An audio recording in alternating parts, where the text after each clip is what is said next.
Marie-Jeanne Kusamonovic, je ne veux pas écorcher son nom, qui nous dit cette guerre est-elle spirituelle? Bah, Ouh. carrément, Ouh.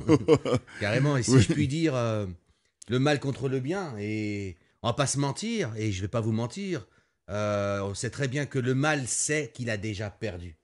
Il le sait pertinemment qu'il est foutu et qu'il n'y arrivera pas. Alors, est-ce qu'il le sait vraiment? J'ai un doute. Il le sait, c'est clair. J'ai Et un doute. son truc à lui actuellement, le mal, c'est de pouvoir ramener avec lui le maximum Déjà, de gens avec lui. on a parlé tout à l'heure un petit peu de ce sujet de mal et le bien, parce on a eu une petite conversation sur laquelle on parlait de l'émission de Alexis Cossette. Et Alexis Cossette, on le sait tous, c'est quelqu'un de très spirituel. Mais il en parle très peu, parce que c'est le domaine de la spiritualité, le domaine de la religion, le domaine de la philosophie religieuse, le domaine, oui, de la spiritualité.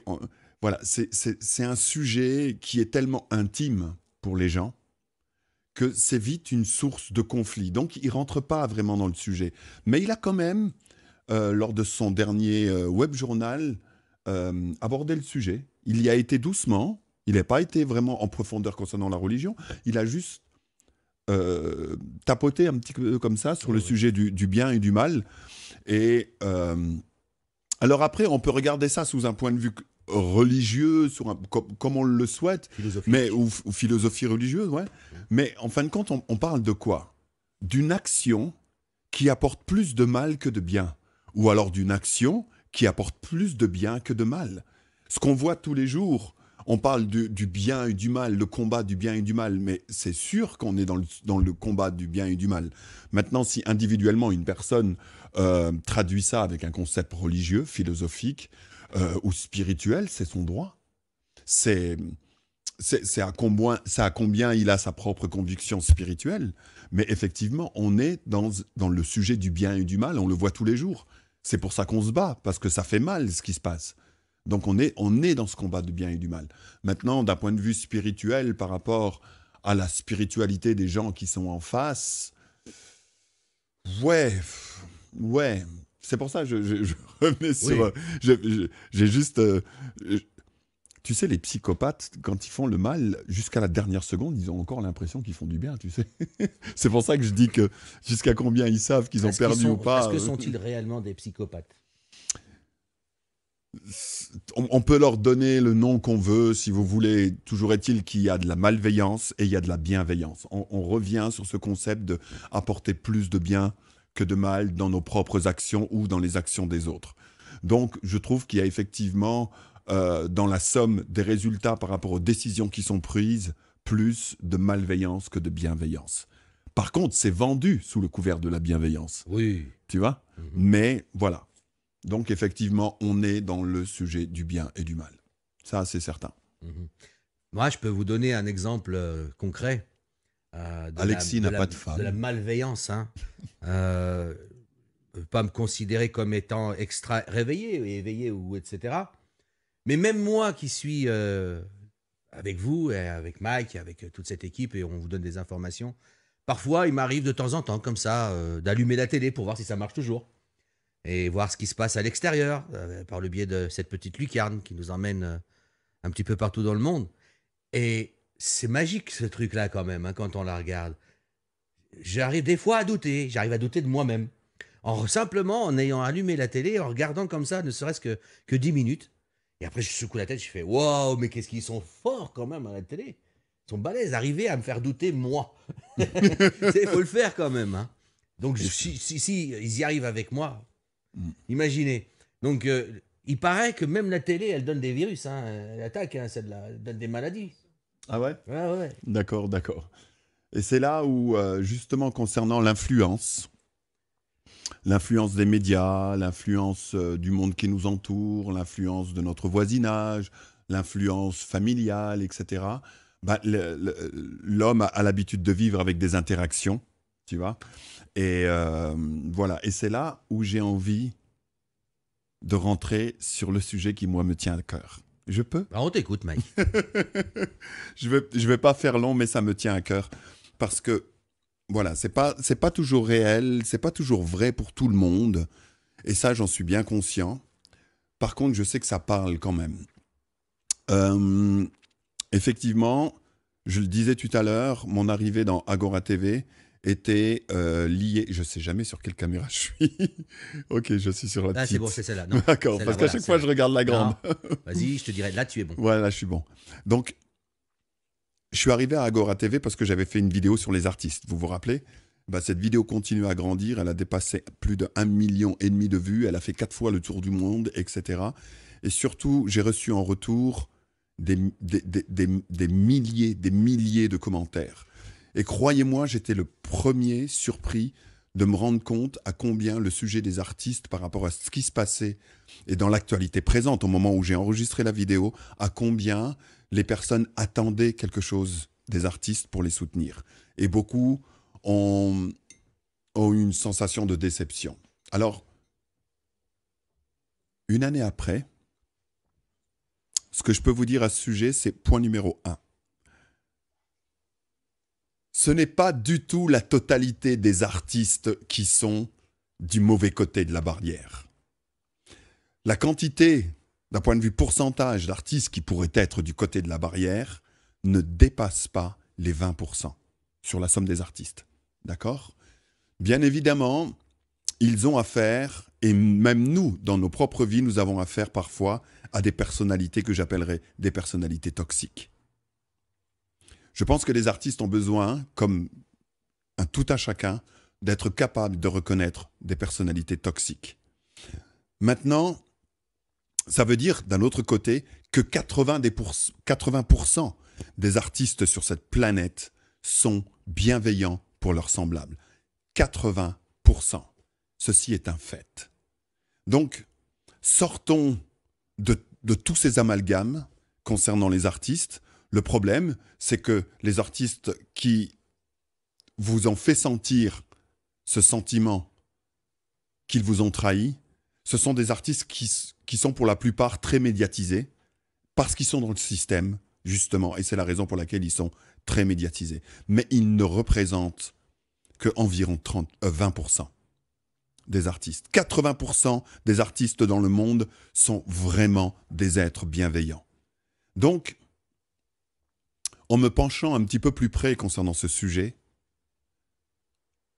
et depuis une année, on travaille d'arrache-pied sur le fait que des artistes bienveillants dans le monde en général commencent réellement à parler, mais ils vont le faire avec leur art. Et ce que je peux dire, pour juste fermer la parenthèse, parce que je ne vais pas vraiment rentrer dans ce sujet là maintenant. Très bien, tu peux l'agrandir ta parenthèse. Hein.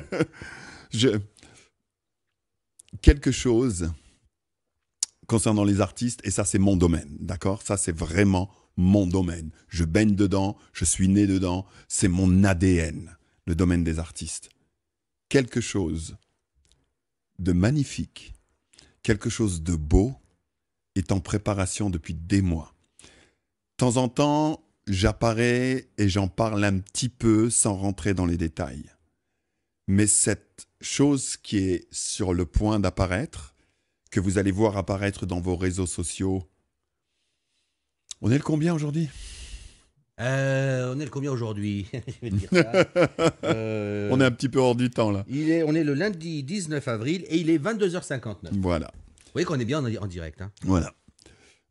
Quelque chose qui va se passer sur vos réseaux sociaux qui commencera le 24 et qui va sérieusement être présent à partir du 26. Ça veut dire dans moins d'une semaine. Il y a une préparation pour arriver jusqu'à ce moment-là qui a été titanesque. Et quand je vous parle d'artistes, je ne vous parle pas... Voilà. C'est pas juste... Comprenez-moi bien que quand on s'est penché sur ce sujet, le sujet des artistes, il ne s'agissait pas simplement d'aller trouver y a-t-il des célébrités qui ont un porte-voix et qui... Je vais te poser des questions là-dessus. Ouais. Y a-t-il des célébrités qui ont un porte-voix et qui peuvent montrer du soutien, etc.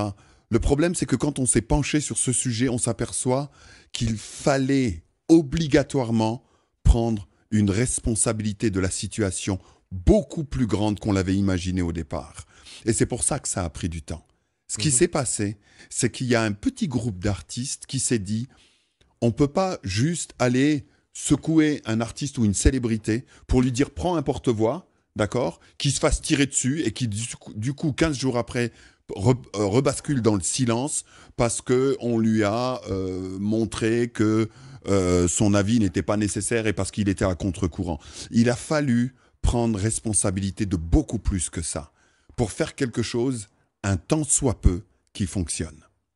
Donc, il y a la partie de différentes célébrités, il y a la partie de différents artistes et des artistes que vous connaissez déjà, qui non seulement on s'est dit, vous savez, ce sont des individus qui sont là pour produire de l'art, qui sont là pour produire du beau, qui sont là pour donner des messages de bienveillance, etc. Et c'est là-dessus qu'ils sont doués. Donc c'est ce qu'ils vont faire. Ils vont communiquer de la bienveillance artistiquement, avec de la beauté. Il y a cette partie production de shows, de spectacles, etc. que vous aimez tous. D'accord ? Il y a cette partie-là. Mais il y en a une autre. Il se trouve que qu'est-ce qui fait ou qu'est-ce qui a fait que le pouvoir artistique, d'accord, si je ne prends que celui-là, parce que je me suis focalisé sur ce domaine-là, d'accord, d'autres personnes se focalisent sur d'autres sujets, sur d'autres domaines, médical ou autres. Moi, je me suis focalisé sur ce sujet-là. Qu'est-ce qui a fait que justement, par rapport à la situation dans laquelle on est tous tombés en 2020, les artistes avaient été à ce point-là muselés? Il a fallu qu'on regarde ça de près. Ah ben, comme tous les autres domaines, c'était un domaine qui était déjà complètement managé, complètement vissé, complètement par des personnes qui utilisaient l'art pour de l'argent ou pour mettre des points de vue dans la société dégradante. Et tout ça avait été vissé, scellé, etc. qui faisait que les artistes, même s'ils en avaient envie, ils ne pouvaient même pas venir vers vous et avoir un coup de gueule. À moins qu'ils décident d'avoir un suicide professionnel. D'accord ? Je ne parle pas des personnes qui sont vraiment des personnes toxiques, hein. D'accord ? Je parle vraiment d'un artiste qui est là avec sa famille, qui a envie de créer de la beauté et du beau et qui d'un seul coup s'est retrouvé dans cette situation. Pourquoi ?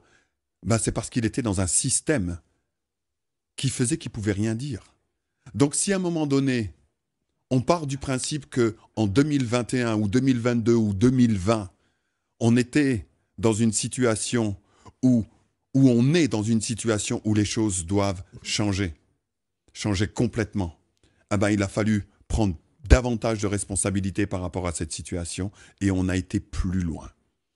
Ça, c'est pour la deuxième partie, parce que le domaine artistique a besoin de basculer complètement et les artistes ne doivent plus se mettre dans la position où ils deviennent dépendants de la part de personnes qui posent de l'argent et ensuite, voilà. Ces artistes ont besoin de devenir des entrepreneurs. Ces artistes ont besoin de comprendre la société dans laquelle on vit maintenant. Ces artistes ont vraiment besoin de devenir indépendants parce que ça leur a mis une laisse au cou. Et enfin, un troisième volet. Celui-là, c'est celui qui me plaît le plus. Dans la finalité de prendre responsabilité de ce sujet. La chose qui va sortir dans une semaine en Suisse, en France, en Italie, en Espagne, au Portugal, aux États-Unis, c'est un concept dans lequel on va communiquer à tous les artistes du monde, dans différentes langues, et des personnes qui sont des artistes et qui produisent déjà en tant qu'artistes depuis des années, vont venir vers les artistes en herbe, les artistes du futur, d'accord ? Pendant que peut-être on réparera ceux qui ont été bousillés, on verra ce qu'on peut faire, on fera au mieux. D'accord ? Mais dans la direction du futur, ces artistes vont être aidés parce que des célébrités vont venir vers eux et vont leur parler de comment créer leur art, comment grandir dans leur art, comment ne plus être piégés par des personnes toxiques qu'il y a dans leur environnement. Et croyez-moi, les personnes toxiques ne sont pas exclusivement dans les gouvernements. Des fois, c'est des voisins. Des fois, c'est un ami. Voilà. Ils apprendront également à le reconnaître. Ils prendront également la justesse de leur importance vis-à-vis du monde de demain. Les artistes sont par nature des anti-statu quo. Ils sont toujours en train de remettre en cause. Et c'est la raison pour laquelle vous vous êtes senti énormément frustré à partir du moment où, à partir du début 2020, vous ne les avez pas entendus. Ce sont des créateurs du futur et je comprends que beaucoup de personnes se sont senties trahies par rapport à ça. D'accord ? Ah ben, il est temps que ça change. Mais tout le système doit changer. Et pendant plus d'une année, des artistes ont bossé dans l'arrière-plan pour mettre en place un plan de cette dimension-là, pour toucher tous les artistes qui le souhaitent. Et ce que je suis en train de vous dire maintenant, c'est que dans environ une semaine, les artistes, des jeunes artistes, on parlera des enfants également qui sont artistes, comment faire de façon à ce qu'ils puissent créer leur art, grandir avec leur art et apporter le bonheur ou des visions positives du monde, et le monde en a énormément besoin maintenant. Plus que jamais, le monde en a besoin. Ah ben, il a fallu prendre responsabilité de toutes ces différentes facettes, d'accord, pour mettre en place des moyens de communication pendant cette période de censure pour toucher les artistes du futur, des artistes qui sont déjà en place, des artistes qui produisent, les lier entre eux, parce que tout seul, on n'arrive jamais à rien, d'en faire un groupe solide, d'en faire un groupe éduqué, d'en faire un groupe qui arrive à reconnaître quelles sont les barrières et les stops, et éduquer les artistes de demain, de façon à ce que le futur devienne réellement brillant. Ça a pris plus d'une année de travail, et ça va être offert au monde dans environ une semaine. Voilà. Waouh. Peut-être changer de cadre. Enfin, c'est quoi Ah, c'est la petite caméra qui nous prend là, non? Ouais. Alors justement, Mike, ça a été très intéressant et ça nous montre quelque chose de magnifique, de beau en perspective. Et j'ai vu, pendant que tu parlais, beaucoup de gens qui demandaient comment tu t'appelles. Donc tu t'appelles Mike Silva d'ailleurs, c'est écrit sur l'écran. Enfin, comment tu t'appelles, comment on t'appelle, parce que tu ne t'appelles pas. Personne ne s'appelle soi-même. Voilà, ça fait une petite boutade comme ça. Mais j'ai vu beaucoup passer des commentaires où on parlait de Francis Lalanne et de Bigard. Il se trouve que moi, personnellement, je connais très bien Francis Lalanne. Je suis ami avec lui et j'ai dîné il n'y a pas si longtemps que ça avec lui. Et justement, Mike, très bonne transition que tu me dis là. On a discuté pas mal ensemble, Francis et moi. Et comme vous le disiez si justement, pourquoi il n'y en a pas tant d'artistes qui se manifestent comme Bigard ou comme Francis Lalanne? Et Francis Lalanne m'a répondu, mais tu sais, Rafi, je connais énormément de monde, je connais beaucoup d'artistes, beaucoup de gens comme moi, mais qui ne peuvent pas parce qu'ils ont peur. Ils ont très, très peur. Et je dis, mais alors, de quoi ils auraient besoin pour essayer de pouvoir sortir de leur peur? Eh ben, il m'a répondu, il faudrait que un organisme quelconque qui organise quelque chose pour les artistes. Voilà ce qu'il m'a dit il y a 3 ou 4 semaines de ça. Et ben voilà, Mike, tu viens de nous annoncer que tu es en train de faire quelque chose justement. Ah, mais je ne suis pas tout seul. Cette main tendue pour les artistes, artistes avec un grand A. Parce que je crois qu'il faut éviter de faire un amalgame entre artiste avec un A et artiste avec un A. Tu vois ce que je veux dire? Et j'aimerais que tu expliques un petit peu aux gens, c'est quoi un artiste? Waouh! Un artiste, définissons l'art. Qu'est-ce que l'art? Et du coup, on peut mieux comprendre ce qu'est un artiste. L'art, vous voyez, je parle avec vous, j'utilise des mots, j'utilise des phrases, j'ai des concepts en tête, je mets des mots dessus, je vous le communique, ça passe à travers les réseaux, l'informatique, et puis les doigts de fée de David à la technique, et puis vous recevez ce message. Donc là, ce que nous avons, c'est une communication. Elle peut être très simple, elle peut être... voilà. Qu'est-ce que l'art? C'est également une communication avec vous, c'est quelque chose que vous recevez. Par contre, la qualité de cette communication est complètement différente. L'art est un mot qui résume la qualité d'une communication. Quand vous regardez une peinture, une toile, ça communique. Elle peut vous stopper net. Vous pouvez regarder une peinture et puis faire waouh, quoi, c'est. Voilà. Ou alors vous pouvez regarder une peinture et puis tu as déjà vu les photos de cet artiste-là qui a fait les monstres d'Alien. Ouais. Je ne sais plus son nom, je crois que c'est un Suisse-Allemand, c'est un Allemand. Voilà. Il utilise l'esthétique, et puis quand on regarde ses œuvres, ce qu'il en a fait d'autres, hein, à part le... Mais il est capable de communiquer la monstruosité, l'ambiance, etc. Mais c'est une communication qui vous envoie. Donc, l'art, c'est le fait de communiquer, c'est une qualité de communication qui est tout autre que simplement des mots. D'accord ? Une toile, une chanson, une sculpture, une architecture. Vous prenez votre portable. Je prends mon simple portable, hein. Bon, le mien, voilà. Regardez, c'est juste un portable. Mais est-ce que vous ne le trouvez pas beau, votre portable ? Giger, c'est ça ? Hein ? Giger. Oui, c'est ça. Giger, ouais. Est-ce que vous ne le trouvez pas beau ? Regardez tout le travail qui est fait sur un simple portable, simplement pour qu'il y ait des angles arrondis, qu'il soit agréable au toucher, etc. Regardez la quantité d'esthétisme qu'il y a sur cet objet. Regardez, messieurs, quand vous marchez dans la rue, d'accord ? Et que vous voyez, lors du printemps ou en plein été, une jolie demoiselle passer à vos côtés, avec des courbes voluptueuses, regardez la claque esthétique que vous prenez dans la figure. La même chose pour vous, mesdemoiselles. Hein. L'esthétique est... Les gens peuvent être des œuvres d'art. Votre vie peut être des œuvres d'art. Quelqu'un qui a une belle vie. Vous voyez ? Qu'est-ce que l'art ? C'est une qualité de communication. Qu'est-ce qu'un artiste ? C'est quelqu'un qui est capable de communiquer quelque chose sur cette longueur d'onde.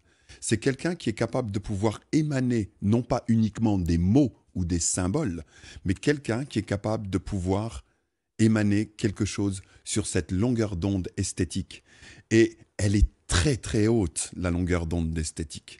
Et c'est pour ça que je me bats depuis que je sais parler en direction des artistes, parce que l'art est un moyen de pouvoir toucher n'importe quel être vivant sur Terre, malgré la somme de ses aberrations personnelles.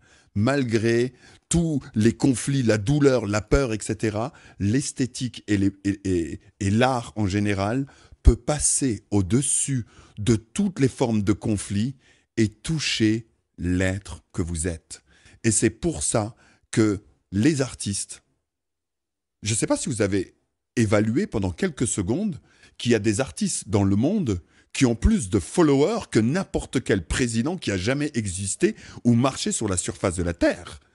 Il y a des artistes, il y a vraiment des artistes qui ont plus de personnes qui ont envie de les écouter que CNN, que les plus grandes télévisions du monde. Une personne à travers son portable. C'est quoi cette puissance ? C'est cette capacité à pouvoir communiquer directement avec vous en tant qu'être. Et c'est la raison pour laquelle l'état profond leur a mis un collier. C'est la raison pour laquelle l'état profond a tout fait de façon à ce qu'ils ne soient pas complètement libres de communiquer, parce qu'ils ont la possibilité de communiquer avec tellement de monde qu'il fallait mettre ça sous contrôle. Eh bien, vous savez quoi ? 2021, 2022, ça va juste s'arrêter. C'est juste terminé. Il a fallu prendre chacune des facettes de ce problème, et croyez-moi que, je ne sais pas comment vous le dire, il a vraiment fallu regarder chaque facette de ce problème, et dès que on a commencé à peine à faire un petit pas dans cette direction, on a eu des artistes des quatre coins du monde qui l'ont senti et qui ont foncé vers nous pour dire « j'achète, je suis dans le projet ». Et c'est vraiment des gens qui sont dans la lumière. Et c'est vraiment des gens qui ont décidé. Mais seulement, c'est comme pour tout, il faut y aller en groupe et surtout, il faut être organisé. C'est important. C'est vital. D'accord ? On peut être une armée de 4000 personnes avec, comme dirait l'autre, une troupe d'épenaillés. D'accord ? Ah ben, l'efficacité sera... Par contre, vous prenez 100 soldats d'élite et ils vont faire beaucoup plus de travail que 1000 soldats dépenaillés et qui partent dans tous les sens. Ah ben là, la structure qui a été mise en place, ce sont des artistes d'élite, avec une structure d'élite. Et non seulement pour ceux et la situation de ceux qui produisent déjà, mais on a également décidé de prendre responsabilité sur le futur. Donc on va même s'adresser aux enfants, d'accord, par rapport à leur pouvoir de création. Et s'il y a des jeunes artistes qui seront les idoles de demain, eh ben, il serait temps qu'ils savent quels sont leurs pouvoirs et que plus jamais l'état profond de cette génération ou l'état profond potentiel qui risque à nouveau de revenir dans le futur ne puisse plus jamais leur mettre la main dessus. Terminé, ce jeu-là doit s'arrêter. Voilà.